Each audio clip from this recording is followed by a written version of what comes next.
What is up, everyone? Welcome back to the channel. Today's video is going to be a fun one.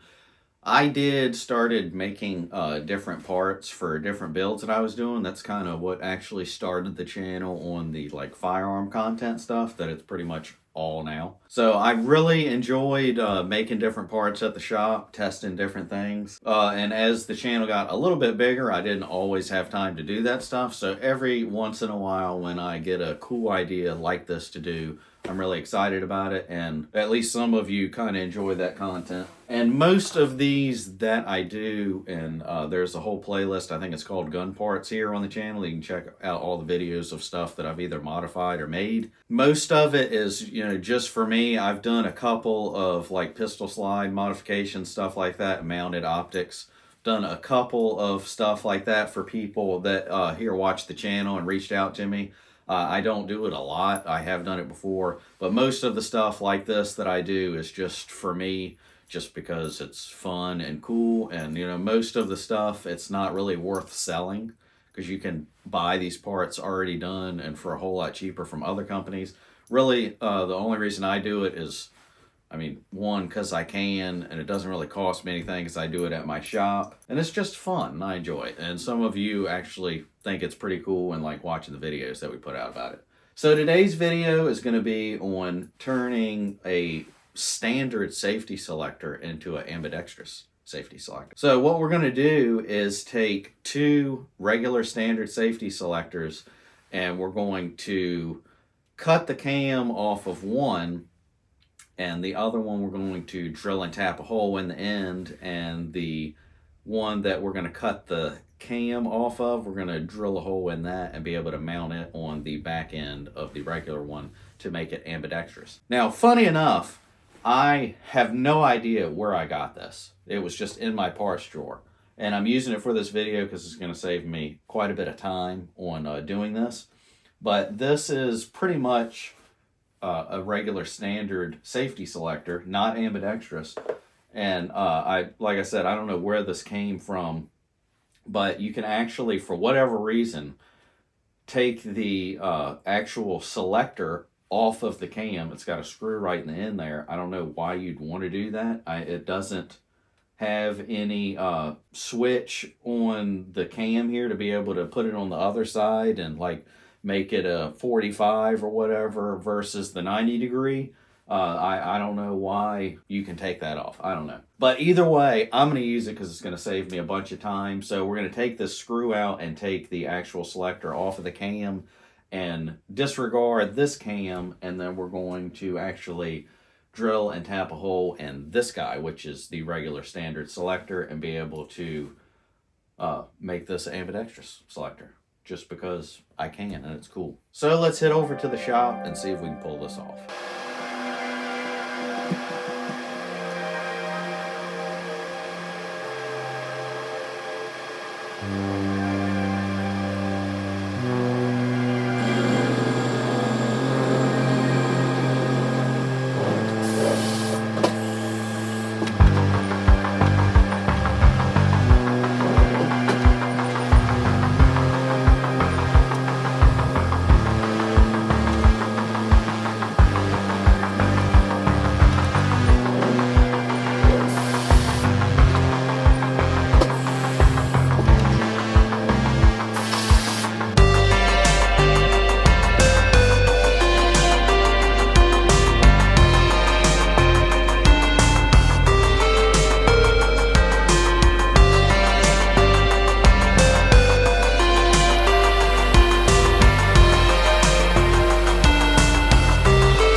So this is actually a different day at the shop, and I broke a tap off in here and I can't get it out. So I had to get another one, and let's try this again.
I give up. Unbelievable. There is no sense in it being that hard.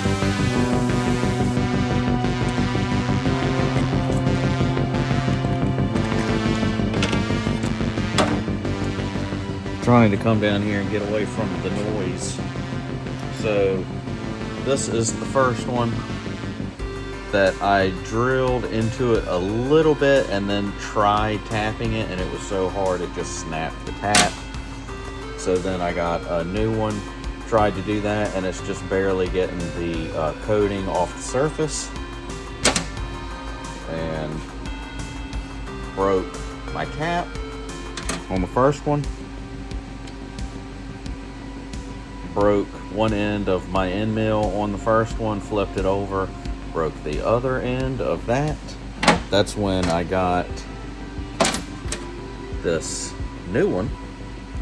Got a brand new end mill, tried to penetrate in there and stopped it, and it tore the end mill up. They're all shot, all the edges, flipped it over, same exact thing.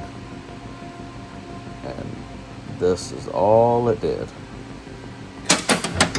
So I'm giving up, and these are ridiculously hard to even try and mess around with this. I don't even know why they're that hard. I mean, all this thing does is has a brass detent in there that slides around and pops in two different places, and it's brass, or it might be coated, but either way, there's still no reason for this to be, or these to be that hard. The only other thing it does is the trigger assembly. Your fire control group has a piece that pops in there just to make it safe so it can't fire, but it's not like a real high wear surface. So I don't know why it's this hard. So I'm gonna go ahead and call this pointless.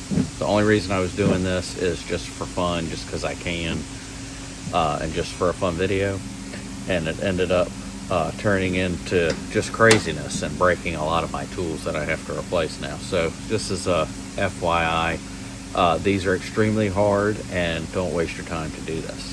And before we hop off of here, be sure to follow me over on Instagram. I'm posting deals in my stories, and check out all the gun content over there. That most of the stuff getting posted over there is pre-YouTube stuff I'm messing around with. Post pictures of it and short little video clips on there before a video even gets done on YouTube. So be sure to check that out, and check out watchjoshwiley.com take advantage of a bunch of companies I'm an affiliate with, and there's some discount codes to save yourself a little bit of money. That is all for today's video, and I will see you guys in the next one.